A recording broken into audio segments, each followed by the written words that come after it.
Sandra Golden and Christy Dosh are going to look inside the checkbooks of the SEC athletic departments today on Miss Sports Biz. But first, ladies, I see you apparently got the memo on the new dress code. Thank you so much, Bob. I clearly see you did not get the memo, you and the rest of the guys, about the pink and black. As we say, broke is the new black, and pink and black is even more happening. Christy Dosh is here. We're going to talk a little sports biz, which means money generally. And we'll begin with the numbers are in from the football season, specifically in the SEC, Christy, because when I see that there were only 18 schools in the country that actually sold out their football season. So then you start looking a little bit closer. 4 of those 18, though, from the SEC, and no big surprise as you hear here they are: Alabama, Georgia, LSU, and Florida. All had sellouts this year. Not that surprising. I'm more surprised that there weren't more SEC teams with sellouts. I looked, in Auburn only sold out at like a 98% rate. Probably a couple of the easy games they had maybe at the beginning of the season didn't sell out. But more interesting, there were 9 teams from the SEC in the top 25, including Kentucky, which isn't exactly a football powerhouse, and 11 of the 12 SEC teams were in the top 40. That's fantastic. Once again, we're always bragging about the SEC. Taxes, it's time to do your budgets and the football season budgets as they wind up, as Christy told me. This is from the 09 season, so I want to explain where these numbers come from. Christy, kind of clarify where you got this, because it is very credible numbers that will shock you. The Department of Education requires schools that receive federal aid for students to report their athletic data. The list you're looking at right now is revenue ranking within the SEC. You see Alabama tops, Georgia at number 2.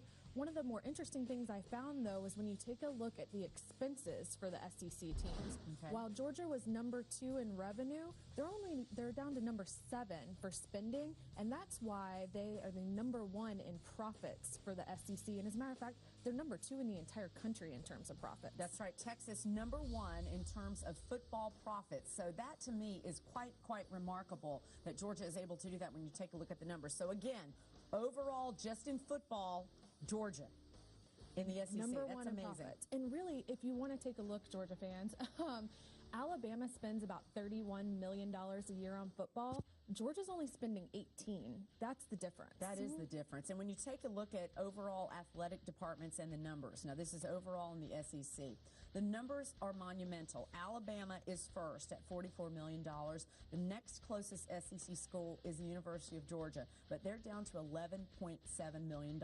And that, something jumps out at me.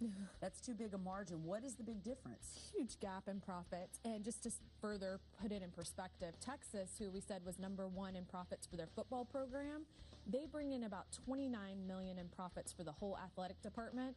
Again, Alabama at $44 million. Next one in the SEC is Georgia at about $11.7 million. The difference I found is a line item that is for other revenue, and it sounds like in the federal statute that can include alumni contributions and also student athletic fees. I'm assuming that this money from Alabama is alumni contributions, not student athletic fees. I don't know if it's one big donor or if they're saving up for a special project, but I've contacted their office to find out. Haven't heard back yet, but when I do, I will be happy to put it up on my blog at css-sports.com. That's great, Christy. That stuff is really, really interesting. Guys, we're going to take it away by saying margins and revenues and bears. Oh, my. All right, it fits right with our state of the sports union. My question is, you see Alabama with $44 million. Alabama's got a profit. Georgia's got a profit. Is it showing up on the field? Where are the profits going? My question is, where does the money go when a college makes a profit? In the world of recruiting, it has to go back into the school, into the football team specifically, because with Georgia, what have we been hearing? Mark Richt has been crying, if you will, for an indoor practice facility for how long? And with what's going on right now at Oregon, you had better keep up with the Joneses, because you're going to start losing players.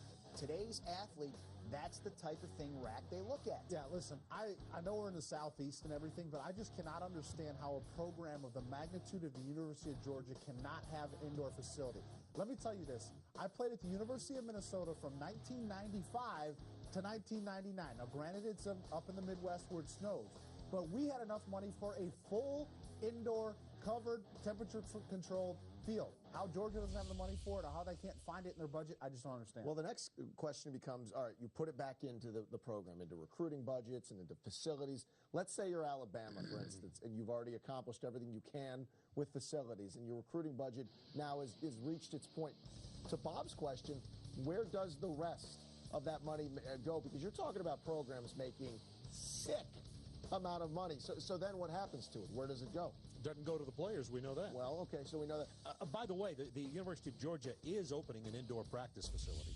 They have spent some money on that, and they'll be opening one this month, as a matter of fact, as I understand. Is the money crossing over back to the academic buildings? Are you talking about, it hitting that element of things? Because, again, you have that much money, that's a big pie of it. What's happening next with it?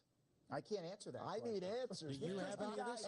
Christy, get back in there and answer that question. You're supposed to know you're a fact guy. You write stuff down. You look at the intraweb, and you have nothing. Who do you think you're talking to? I write nothing down. You know what? Spirit of civility, you guys are supposed to get along together. Hey, you know what? I got to be honest. I'm starting to turn on you because I see you're one behind this. Well, okay. Neil. Here's what my question is. If a school like Vanderbilt, where the scholarships per scholarship are worth, in terms of what it costs to go to school there, a lot more than state schools, they are already on an uneven playing field. And does the money go back to the state? Where does the taxes go? Christy Dosh is, by the way, you just saw her just a moment ago, she is looking into this, talking to the schools about it, and is going to have a report on where the money goes. I don't know where it goes, and I also know this. We keep talking about the playing field. If you start paying athletes, if one school pays an athlete more than the other school, it's going to be a distinct advantage for, let's say, a Texas over a Vanderbilt. Isn't that distinct advantage already there? The only thing that I'll say to this whole Vanderbilt thing is Jim Harbaugh showed at Stanford that the whole academic thing does not matter. You get the right person in there, you get the right system, you win football games, people will come out, and you're able to do it. Now, Vanderbilt, being in the Southeast, competing against some of the Southeast schools, Alabama and Florida, a little bit more difficult. No, a lot more difficult. But, I mean, Derek, it's night and day. I understand, but I mean, still. what Stanford did in the Pac-10 is nice. The Pac-10 offers usually one really good team and then another okay team. The SEC with Vandy, there is no way they can compete with the dominance of an Alabama, an Auburn, an LSU, even a Mississippi State, not to mention a down SEC East. It's apples and oranges. I'll give you that, but that's one thing to get to the Orange Bowl, and it's another thing to go and dominate a team like Virginia Tech. That's my thing. If it was so good that they beat the cookie-cutter Pac-10, then they should have got blown out by a much more big powerhouse team, and that didn't happen. I will say this, it's like real life, though. Vandy's got a little bit to spend. I mean, Alabama's got a lot to spend. It's real. Well, Coca-Cola's got a lot more than, the guy who's got the little soda spot down the street. It's real life. Circle K or something along those lines. Isn't there a soft drink called Ho-Ho? Is actually That's a product. You eat one of those. It's a dessert product. Knee-high. Brought to you by Hostess. Soho. But the point I was trying to make is Stanford, if they win, the job is nothing more than a stepping stone job. That's the problem. You don't have the continuity that you would have and it'll be the same thing in at Auburn Vanderbilt or in Alabama. Correct. It'll be the same thing. And by the way, yoo-hoo is the word. Not ho-ho. I know, not ho-ho. And let's have a Twinkie and call it a night.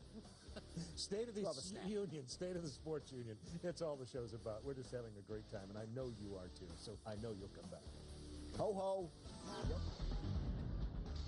Signing day is around the corner, and those last-minute visits are being taken.